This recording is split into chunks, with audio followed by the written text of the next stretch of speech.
नमस्कार प्रिय दर्शकों, प्रिय साथियों, सभी कर्क राशि वालों का बहुत बहुत स्वागत है। मक्खन तभी निकलता है जब दही को मथते हैं, ऐसे नहीं निकलता है। तो वो वहीं पर निकलता नहीं है, दिखता भी नहीं है। ऐसे ही कोई भी ज्ञान की बात कितनी महत्वपूर्ण हो, कितनी ही गहरी क्यों ना हो, उसका लाभ आपको नहीं मिलता जब तक उसके आप अपने जीवन में मथते नहीं हो। इसीलिए ऐसा होता है कि जानते तो हम बहुत कुछ हैं, पर लाइफ में कोई बदलाव नहीं आता। ये बात बहुत लोग कहते हैं कि सर ये बात तो मुझे पता है, पर पता होने से बस वो ऐसे ही है कि वो है भी और नहीं भी। जब तक जीवन में लाएंगे नहीं, उसको अपनाएंगे नहीं, उसको अपने जीवन में मत नहीं देंगे उस बात को, एक ही बात को भले ही, तब तक उसका रिजल्ट आपको दिखाई नहीं देगा। खैर, जो जुलाई का महीना है ये 7वां महीना है और 7 नंबर केतु का होता है। सीधे पॉइंट पे आते हैं। और केतु चल रहे हैं मंगल के साथ। ये ज्वालामुखी योग है, पिशाच योग है। इसके ऊपर अलग से वीडियो भी है। ये योग स्टार्ट हुआ 6 तारीख को करीब, और ये 28 तक जाएगा। बड़ा महत्वपूर्ण योग है, और जब से हुआ है तब से दुनिया में बड़ी बड़ी घटनाएं हो रही हैं। रशिया यूक्रेन, ऑपरेशन सिंदूर उससे थोड़ा पहले, इसके बाद राइजिंग लायन, ये सब। ये जब 2 साल पहले भी हुआ था मंगल केतु तुला में, तब भी इजराइल जो है ना, वहाँ पर टेररिस्ट अटैक हुआ था। तो दुनिया में तो भगदड़ मची हुई है। ऐसे तो इस साल के शुरू से बात से ही सभी लोग कह रहे थे कि भाई साल जो है ना वर्ल्ड लेवल पे तो अच्छा नहीं है। ये भी कह रहे थे कि सरकारों को खतरा हो सकता है। कुछ लोग ये भी कह रहे थे कि हमारी सरकार भी जा सकती है, मतलब मोदी सरकार के खिलाफ, ये सब। और दुनिया में ट्रम्प, ये सब। अरब के बारे में भी बहुत लोगों ने कहा था कि विश्व युद्ध की शुरुआत ना अरब कंट्रीज़ के आसपास से होगी, कहीं ना कहीं टर्की है, इसराइल है, ईरान है, यहाँ से होगी, रशिया यूक्रेन से नहीं, जो हम लोग सोच रहे थे, ये जो आता था। और शायद वो उसका एक स्टेप है, क्योंकि मंगल केतु आ गए यहाँ पर 36 साल बाद। पहली बार जब केतु थे ना तो वो नहीं आ पाए थे बाय चांस, पर इस बार आ गए सूर्य की राशि में, राजा की राशि में। आपके लिए, कर्क वालों के लिए द्वितीय भाव में पड़ रही है। कर्क राशि जो है ना, ये बड़े इमोशनल लोग हैं, सबसे बहुत अटैच्ड हो जाते हैं। इस कारण से इनके दुख भी बड़े होते हैं कई बार, क्योंकि अपने दोस्त हैं, अपना प्रेमी प्रेमिका, माता पिता, भाई बहन, मातृभूमि, सबसे अक्सर अटैच्ड होते हैं ये लोग। और जब हम अटैच्ड होते हैं तो दुख भी आते हैं और सुख भी आते हैं, क्योंकि हम दूसरों से जुड़े हुए हैं ना। तो जब सुख भी आएंगे तो हमको अच्छा लगता है, कहीं ना कहीं इमोशनल वार्म बहुत होता है। पर कभी कभी दुख भी होता है इनकी, इसी वजह से इमोशनल इनका। तो आपके तो द्वितीय भाव में पड़ रही है, इस पर बहुत गहराई से विचार करें कि आपके ऊपर क्या पड़ेगा। वर्ल्ड को भी लेके चलना पड़ेगा, क्योंकि आजकल चाहे वो कम हो गया, चाहे वो दिल्ली रेलवे स्टेशन पे आपका भगदड़ हो गई, या केदारनाथ पे हो गया, या आपका पुल टूटना हो गया, या जहाज़ का गिरना हो गया। साल तो बिल्कुल मीन जैसा ही लग रहा है। मीन का मतलब होता है मोक्ष। मोक्ष का मतलब सिर्फ पूरा वो वाला मोक्ष नहीं होता। मोक्ष का मतलब ये भी होता है कि एक साइकिल की एंडिंग, दूसरे साइकिल की शुरुआत। और जब भी ऐसा होता है तो युद्ध होते हैं, वॉर होती हैं, बीमारियां फैलती हैं, ये सब होता है। जैसे महाभारत में भी हुआ ना, धर्म स्थापनाएं संभवानी युगे युगे। तो धर्म की स्थापना में कितने लोग मर गए थे। अब आपके लिए अच्छी बात क्या हो रही है कि भैया आपके लिए एकादश भाव में शुक्र आ गए, जो अपनी ही राशि में रहेंगे 26 तारीख तक। ये शुभ योग है भैया। लाभ का स्वामी लाभ में है, तो कहीं ना कहीं से पैसे का लाभ तो हो सकता है, पर साथ में खर्चे का भी योग बना हुआ है। 12वें भाव में बुध है, सूर्य हैं, गुरु हैं। 18 तारीख तक बुध हैं और 14 तारीख तक वहाँ सूर्य हैं, तो इसके बारे में बात करेंगे। राहु आपके अष्टम में चल रहे हैं, इसके बारे में भी बात करेंगे। इन सबका आपके करियर पर, आपकी हेल्थ पर, आपके स्पाउस पर, आपके बिजनेस पर, आपके पार्टनरशिप पर, सब पर क्या असर पड़ेगा, सबको गहराई से देखने वाले हैं। देखिए, सबसे पहले तो मंगल केतु क्या है? गुस्सा है, क्रोध है, आक्रमण है, हेडलेस स्थिति है। हेडलेस हम कब होते हैं? जब या तो क्रोध में होते हैं, या लालच में होते हैं, या काम में होते हैं। कोई ऐसी चीज़ होती है जो हमारे बुद्धि को ढक लेती है। इसीलिए बोलते हैं ना ग्रहण, राहु केतु ग्रहण लगाते हैं। ग्रहण होता क्या है, जैसे आकाश में बादल आ जाएं तो सूर्य नहीं दिखता, होता तो है दिखता नहीं है। तो कोई चीज़ हमारे बुद्धि को ढक लेती है, मतलब बुद्धिमान लोगों की बुद्धि फेल हो जाती है जब वो क्रोध में होते हैं, गुस्से में। आपने भी देखा होगा अच्छे अच्छे बुद्धिमाने लोग कुछ ऐसी हरकत कर देते हैं कि आम आदमी को भी सुन के लगता है यार इतना पढ़ा लिखा है, आईआईटी का टॉपर है, ये है वो है, आत्महत्या कर ली या कुछ ऐसा कर दिया उल्टा सीधा, क्या ज़रूरत थी। तो उसके दिमाग में आता ही नहीं ना, उस समय उसकी बुद्धि को हर लिया जाता है। विपरीत काल में विनाश बुद्धि, ऐसे बोलते हैं ना, विनाश काले विपरीत बुद्धि, या फिर जाकी का कोई तो होनी होई, इस तरह का है कुछ। पहले ही वो मति हरे नोही, मतलब बुद्धि काम नहीं करती हमारी। क्या कर सकती है ये मंगल केतु। एक तो परिवार में ध्यान रखना है आपको, प्रेम बना के रखना है। धन के मामले में कोई भी बड़ा निर्णय ना लें तो अच्छा है, लेना ही पड़ रहा है तो जो उस काम के जानने वाले हैं ना उनकी भी राय ले लें, थोड़ा एक्सपर्ट की भी राय ले लें, जल्दबाजी में ना लें, दोनों साइड देख के चिंतन करके लें। क्योंकि केतु चिंतन नहीं दिखा रहा ना, केतु हेड ही नहीं है उसका, तो एक्सपर्ट की राय लेके चिंतन लेके करेंगे तो ठीक रहेगा। परिवार में अपना मीठा स्वभाव रखें, जहाँ तक हो सके बातों को समझें। तू जीता या मैं जीता इस पे ना आए, कोई तो एक हारा ही होगा, उस चक्कर में ना पड़े, क्योंकि दोनों की गलतियां हो सकती हैं, हो सकता है दोनों ही कहीं सही भी हों, तो एक बीच का रास्ता निकाला जाए, वही ठीक रहेगा। इस तरफ जाएं तो बढ़िया रहेगा। यहाँ पे धन के मामले में, वाणी के मामले में, परिवार के मामले में, फैमिली के मामले में, ये पारिवारिक अगर आपका बिजनेस है तो थोड़ा समझदारी से काम करने की आवश्यकता है। यहाँ पे शनि जो है वो भी वक्री हो रहे हैं। शनि ये बैठे शनि, ये आपके भाग्य के भाव में वो वक्री हो गए हैं। ये भी इसी बात को कहते हैं कि भैया थोड़ा सोच समझ के चलने का समय है। रोड जो है बहुत ज़्यादा ऊबड़ खाबड़ है, तो थोड़ा स्लो स्पीड से चलिए, देख के गड्ढों को, तो आप निकल पाएंगे। साथ में ये भी कहते हैं कि क्या गाड़ी की सर्विस कराई आपने, क्या मेंटेनेंस ठीक चल रहा है। ऐसा तो नहीं कि आप भागते जा रहे हो और कोई चीज़ अंदर ही अंदर चल रही है, फिर उसकी वजह से अचानक कुछ हो, जैसा अहमदाबाद में हुआ आपका 1239 पे। उस समय कन्या लग्न था, 12वें भाव में मंगल केतु एक हिडन प्रॉब्लम को दिखाते हैं जो छुपी हुई थी और जो शायद फॉरेन से रिलेटेड है। उसकी शुरुआत अवश्य फॉरेन में हुई है, विदेश में हुई है, छुपी हुई है, हिडन है। वो ऐसा नहीं है कि आपके जो हमारे जो पायलट हैं उनकी कोई गलती है। अब प्रॉब्लम में कोई गलती कर दी हो तो बात अलग है, पर जो मेन प्रॉब्लम है वो वही दिखती है ज्योतिष के हिसाब से। तो बाकी जो होगा पता लगेगा।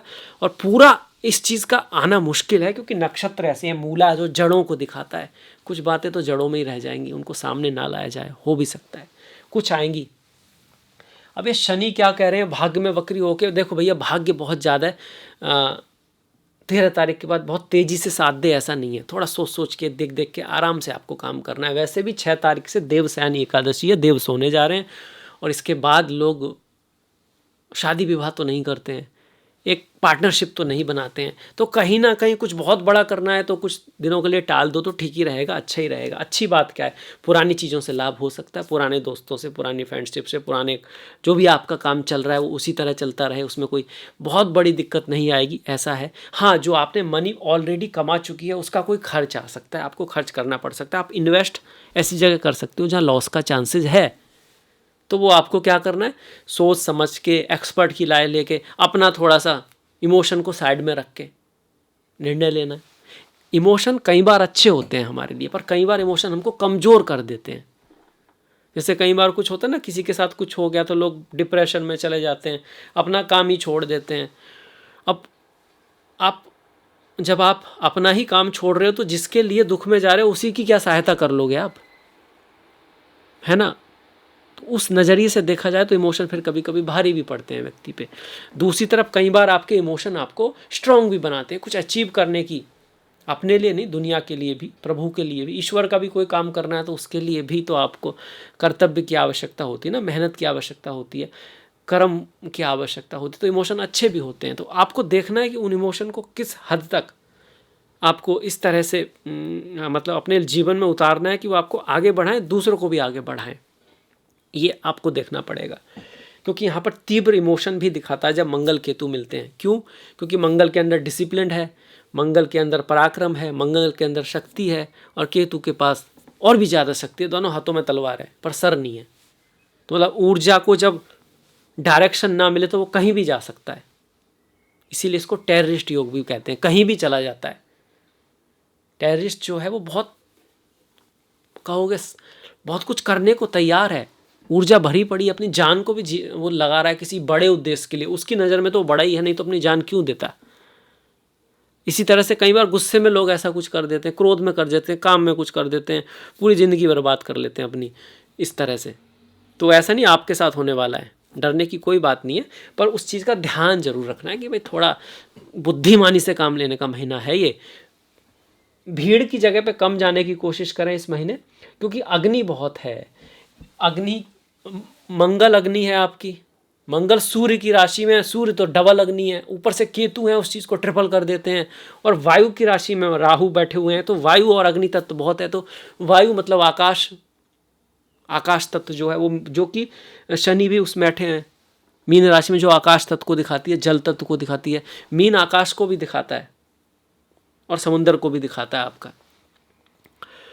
तो आकाश में और समुद्र में खतरे हैं थोड़ा, कहीं पे पुल टूटेंगे तो कहीं पे मिसाइलें गिरेंगी या विमान गिर सकता है। अग्नि अचानक से शॉपिंग मॉल भी जल सकते हैं कहीं आने वाले समय में, कुछ ऐसी घटनाएं हो सकती हैं। टेलीविज़न पे लाइव भी आपको अग्नि दिखाई देगी, कहीं बम गिर गए, ये सब हो गया, ये सब बहुत होने वाला है। अभी तो 28 जुलाई दिखा रहा है, उससे आगे पीछे भी जा रहा है। तो मैं तो यही कहूँगा, अगर कोई बहुत बड़ी ज़रूरत नहीं है तो ऐसे जहाँ पर बहुत ज़्यादा भीड़ भाड़ है ना, उससे बचने की कोशिश करें आप। अब ये 12वें भाव में ये थोड़ा सा है कि भाई अगर आप फॉरेन लैंड में हैं, आप विदेश में हैं, तो ठीक है, आपके लिए थोड़ा फेवर हो सकता है। अगर आप अपना धन जो है इन्वेस्ट कर रहे हैं फॉरेन लैंड में किसी सही जगह पे, तो वो इन्वेस्टमेंट आपके लिए फ़ायदेमंद हो सकता है। या फिर आपके पास से पैसा जाएगा कहीं बाहर दूर, संतान के लिए आपको लगाना पड़ सकता है, काम के लिए आपको लगाना पड़ सकता है, और जिसको बोलते हैं ना ट्रैवल हो सकती है, यात्रा हो सकती है, उस पर खर्चा हो सकता है। तो पैसा जाने के योग हैं, और इन्वेस्ट करने के, वो भी तो एक तरह का इन्वेस्टमेंट ही होता है ना। आपसे तो जा ही रहा है, आपने लगा दिया कहीं पे, भैया 3 साल तक निकाल नहीं सकते, तो इस तरह के लिए अच्छा है। अगर आप उसको अपने पास रखेंगे तो कहीं खर्च होने का योग है, फिर इस तरह का योग यहाँ पे बने हुए हैं। 12वें भाव का स्वामी 12 में बैठकर विदेश के लिए अच्छा है, और धन भाव का स्वामी 12वें में जाकर धन के लॉस को, धन के इन्वेस्ट होने को दिखाता है, या फिर धन का सोर्स का संबंध विदेश से, फॉरेन कंपनी से, इंटरनेशनल कंपनी से बनने को दिखाता है। बॉस के साथ, गुरु के साथ, टीचर के साथ, अपनी जो अथॉरिटी है उसके साथ बड़े ही सम्मान से काम करना है। खास करके आप कहेंगे कि 15 जुलाई के आसपास से ये मंगल केतु काफ़ी पास होंगे, उस समय और भी ज़्यादा ख्याल रखना है। बॉस के साथ, अथॉरिटी के साथ कुछ मतभेद होने के चांस बनते हैं यहाँ पर, उस चीज़ का हमको ध्यान रखना है, क्योंकि मंगल 10वीं के स्वामी है और धन के भाव में आ रहे हैं। हालांकि ये इस चीज़ को दिखाता है कि अगर पराक्रम करोगे, मेहनत करोगे, एफर्ट करोगे और नाप तोल के बोलोगे, जितना बोलना है, जिसके साथ बोलना है, तो वो आपके एफर्ट की वजह से, आपकी मेहनत की वजह से, आपकी जो एक इमेज है उसकी वजह से आपको कुछ लाभ भी हो सकता है। ये जो अष्टम भाव है, यहाँ पे राहु आ रहे हैं। गल्फ़ कंट्रीज़ हैं आपके, जहाँ पे पेट्रोल, डीजल, केमिकल बहुत ज़्यादा होता है ज़मीन के अंदर, जैसे रशिया है आपका, यूएई है, वेनेजुएला है, ईरान है। इनमें से कुछ कंट्रीज़ में बहुत कुछ होने वाला है अगले महीनों में, या कुछ ऐसा चीज़ होगी जो बहुत लंबे समय तक फिर प्रॉब्लम क्रिएट कर सकती है, या फिर वो जिसको हम बोल रहे हैं ना कि भैया विश्व युद्ध वगैरह, उसकी नींव यहाँ से निकलेगी। ये राहु यही कुछ दिखा रहे हैं, अपनी ही राशि में है, बहुत स्ट्रांग है। और राहु का यहाँ पे आना पर्सनल लेवल पर, सास ससुर के साथ, पत्नी की वाणी या पति की वाणी, या तो उसके धन में लॉस हो सकता है, या फिर उसके धन का संबंध टेक्नोलॉजी से, फॉरेन चीज़ों से, इंटरनेशनल चीज़ से, आउट ऑफ द बॉक्स चीज़ों से बन सकता है, या फिर थोड़ा बहुत आउट ऑफ द लॉ। तो उसमें आपको ध्यान रखना है कि आउट ऑफ द लॉ तो ना ही जाएं, पर हाँ टेक्नोलॉजी है, कोई शॉर्टकट है, मतलब आप किसी दुनिया के लिए कोई ऐसी चीज़ बना सकते हो जिससे उनके काम आसान हो जाए। राहु काम आसान करता है, पर वो कभी कभी थोड़ा उसका नेगेटिव पक्ष भी हमेशा ही रहता है। लोग आजकल गुणा भाव बहुत कम कर पाते हैं, उनको कैलकुलेटर चाहिए होता है। हाथ पैर भी उनके कमज़ोर हो गए हैं, क्योंकि अब कुछ काम करने की आदत ही नहीं, सब मशीनें ही कर दें। अब तो लोग ऐसा भी चाहते हैं कि भैया 100 भी हमारी जगह मशीनें जाएं, जग भी मशीनें ही जाएं, और हम कुछ करें ही ना। ये भी थोड़ा थोड़ा आने लग रहा है, धीरे धीरे बोर हो जा रहे हैं लोग, एक सेंसलेस की भावना आ गई है, पर्पजलेसनेस आ रही है बच्चों में टेक्नोलॉजी की वजह से। तो टेक्नोलॉजी हमें ऊपर ले जा रही है, नीचे ले जा रही है, बस पता ही नहीं, भ्रम है, राहु भ्रम ही है ना, उसका कोई शरीर नहीं है राहु का। विचार बहुत हैं पर उसको कैसे करना है उसको या तो पता नहीं है या फिर उसका शॉर्टकट लगाना है उसे। तो शॉर्टकट तो टेक्नोलॉजी है, या तो टेक्नोलॉजी बनेगी तो एक तरह से ठीक है, या फिर उसका पता ही नहीं है, शेख चिल्ली वाले सपने, वो भी राहु दिखाता है हमको। चल रहा है अष्टम भाव में, आपके लिए अष्टम भाव सास ससुर का होता है, पति पत्नी के धन का होता है आपका, तो वहाँ पे ऐसी चीज़ें थोड़ा बहुत रह सकती हैं। मैरिज लाइफ के लिए हम इसको बहुत बढ़िया नहीं कह सकते, खास करके जब शनि हो गए वक्री, तो अपने पत्नी के साथ, पति के साथ संबंधों को मधुर बना के रखें, छोटी मोटी बात पे इग्नोर ही कर दें, और एक तरह से बात को बताएं, अपनी बात को, उसका भी पक्ष सुने। अगर आपको लगता है वहाँ पे भी कुछ सच्चाई है तो उसके हिसाब से भी एक्ट करें, सिर्फ अपने हिसाब से नहीं, तभी बात बनेगी। क्योंकि आप साथ में हैं दोनों, तो दोनों को एक दूसरे का ख्याल करना पड़ेगा, तो आगे बात बढ़ेगी। सब अपना अपना ख्याल करेंगे तो फिर मामला गड़बड़ हो जाएगा। अब ये शनि जो है शुक्र को भी थोड़ा कम करेंगे, मतलब अगर ये शनि नहीं होते तो लाभ, पैसे का बहुत बड़ा लाभ हो सकता था, अब हो सकता है धीरे धीरे हो, पर फिर भी कोई पुरानी चीज़ों के थ्रू, कोई काम जो आप ऑलरेडी कर चुके हो, आप कोई आपका पुराना दोस्त, पुराना रिश्ता, पुराना कोई कॉन्ट्रैक्ट, उसके थ्रू आपको लाभ हो सकता है, जॉब मिल सकता है, कुछ धन की प्राप्ति हो सकती है आपको पुरानी चीज़ों के थ्रू।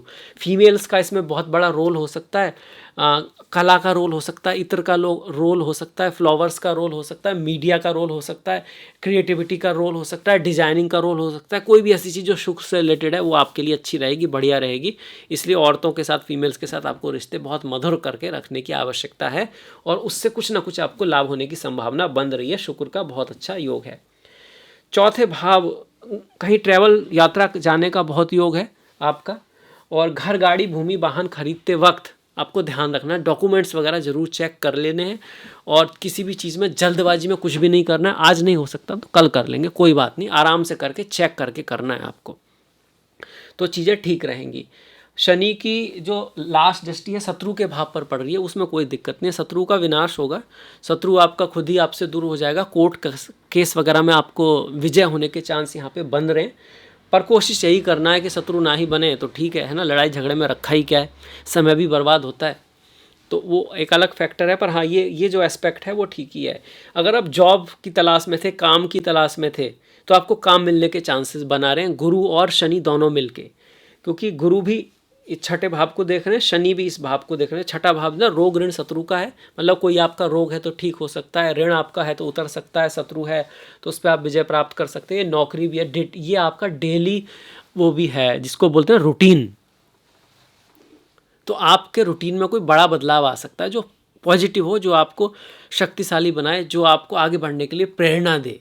ये भी यहाँ पे शनि दिखा रहे हैं, तो शनि बुरे नहीं है। हाँ, वक्री हुए हैं तो ये जरूर कह रहे हैं कि एकदम से नई चीज़ ना करें। एकदम से मतलब कि आप अपना काम करते हैं, जॉब करते हैं, सोचिए यार बिजनेस शुरू करना है, या फिर आप होटल इंडस्ट्री में और आपको ना सीधे यह कहता है कि मैं तो रोबोट बनाऊंगा, एकदम सडन, इस तरह के एकदम सडन बड़े चेंज ना करें, ये रिकमेंडेबल है। शनि को देख लिया। गुरु उसके साथ साथ 1 2 3 4 घर जमीन से संबंधित कुछ इशू, पॉजिटिव इशू रेज करेंगे, घर बनाने का, घर चेंज करने का, घर को किराए पे देने का, घर से संबंधित कोई इशू हो सकता है, जिसको आपको थोड़ा स्लोली, पेशेंस के साथ, कूल हेड के साथ करना है तो सफलता मिलेगी। इसके साथ साथ रिसर्च में अगर आप हैं, नए नए आइडिया आपके पास आ सकते हैं, उनमें से आपको ये देखना पड़ेगा कि किसका शरीर है, किसका नहीं है, क्योंकि राहु का शरीर नहीं है ना। शरीर है मतलब जिसकी पॉसिबिलिटी है, ऐसा तो नहीं बहुत ही आगे की सोच है कोई, जिसको कोई सपोर्ट ही ना करे, एकदम ख्याली पुलाव सा ये दुनिया के लिए, तो एक बैलेंसिंग कोई आइडिया आएगा, उसकी तरफ आप जाओगे तो उसमें आपको सफलता भी मिल सकती है। रिसर्च के लिए अच्छा है, बहुत सारे विचार, बहुत सारे नए नए आइडिया भी आपको आ सकते हैं इस समय में, इसकी भी पॉसिबिलिटी है। स्पिरिचुअलिटी, अध्यात्म के क्षेत्र में अगर आपको इंटरेस्ट है तो आप बहुत सारा एक्सप्लोर कर सकते हो, क्योंकि राहु बहुत सारे की तरफ जाता है और केतु कहता सभी छोड़ो, क्योंकि कितना भी बड़ा हो जाए एंड में कुछ होना नहीं है। दुनिया तो पूरी पृथ्वी के बिना भी चल सकती है, और आप सोच रहे हो आपके बिना नहीं चलेगी, तो ये वाली बात है। केतु कहता है कि ना कुछ हो जाना है, और राहु कहता है मैं सब कुछ हूँ। तो ये कॉन्ट्रास्ट होता है राहु और केतु का। वैसे बात सही है कि दुनिया सबके बिना चल सकती है, तो अपने आप को एक बहुत ज़्यादा इंपॉर्टेंस दे देना, या फिर ये सोचना मैं नहीं होऊंगा तो मेरे बिना कैसे चलेगा ये सब, इन सब का क्या होगा, दुनिया का क्या होगा, कंट्री का क्या होगा, ये मूर्खता है। और उसका दूसरा भी सच है कि ऐसा नहीं कि आपका कोई रोल नहीं है, आपका भी रोल है, पर दूसरों का भी रोल है। तो सभी को सम्मान करें और खुद का भी सम्मान करें, ये बेस्ट वे है। अब आ जाते हैं त्योहारों की तरफ। एक तो 6 तारीख से एकादशी है, आषाढ़ी एकादशी को देवशयनी मतलब देव सोने जाते हैं, तो शादी विवाह के मुहूर्त नहीं होते। और कुछ बहुत बड़ा करने के लिए इतना बढ़िया नहीं मानते, क्योंकि सूर्य भी इसी समय दक्षिणायन हो जाते हैं, जो कि 16 तारीख को हो जाएंगे। 16 को सूर्य की संक्रांति है। सूर्य यहाँ आएंगे, बुध यहाँ आएंगे, तो फॉरेन यात्राएं, ट्रैवल, ये सब आपके उसमें आ रहा है। 18 तारीख के बाद ट्रैवल यात्राएं जुलाई के बाद ना ज़्यादा पॉसिबिलिटी है। और सूर्य बुध आने का अच्छा है, बुद्धि के लिए अच्छा होता है सूर्य बुध का यहाँ आना। ये बुध आदित्य योग है, अच्छा है, ट्रैवल के लिए अच्छा है। ये मैं ये कहूँगा कि बुध का यहाँ आने से थोड़े से विचार बढ़ जाएंगे आपके 18 तारीख के बाद। कुछ नई चीज़ें आप करने की कोशिश कर सकते हो, पर एक डुअलिटी बनी रहेगी। इसके बाद देखिए 10 तारीख की गुरु पूर्णिमा, 27 की हरियाली तीज, 29 की नागपंचमी, 10 तारीख की आषाढ़ा पूर्णिमा, 21 की कमिका एकादशी है। ओम नमो नारायणाय, ओम नमो भगवते वासुदेवाय। जो ईश्वर इस संसार को चला रहा है, जो आपको पालने वाला है, जो आप इस पृथ्वी जो जैसे ब्रह्मा की जो बनाई हुई सृष्टि है उसको ना मेंटेनेंस कर रहा है, जो हर युग में अवतार लेते हैं और धर्म की स्थापना करते हैं, वही नारायण है। इसीलिए उनको विष्णु कहता है, उनका हर जगह बास है, खंबे में भी उनका बास है। तो मंदिर में जाके पूजा करना अच्छी बात है, पर भीड़ में जाने की ज़्यादा आपको आवश्यकता नहीं है। खंबे के अंदर स्वयं नारायण है। आपने तो कथा सुनी होगी प्रहलाद की, तो हर जगह है वो, आपके दिल में भी हैं, मन में भी हैं। जाना अच्छी बात है, पर सिचुएशन देख के जाना ठीक रहता है। अब आगे बढ़ जाते हैं। 27 की हरियाली तीज हो गई। 7 और 22 का प्रदोष व्रत है। ओम नमः शिवाय चिदानंद रूपा शिवोहम शिवोहम कहते हैं। प्रथम गुरु तो शिव ही हैं, और इस महीने गुरु पूर्णिमा भी है।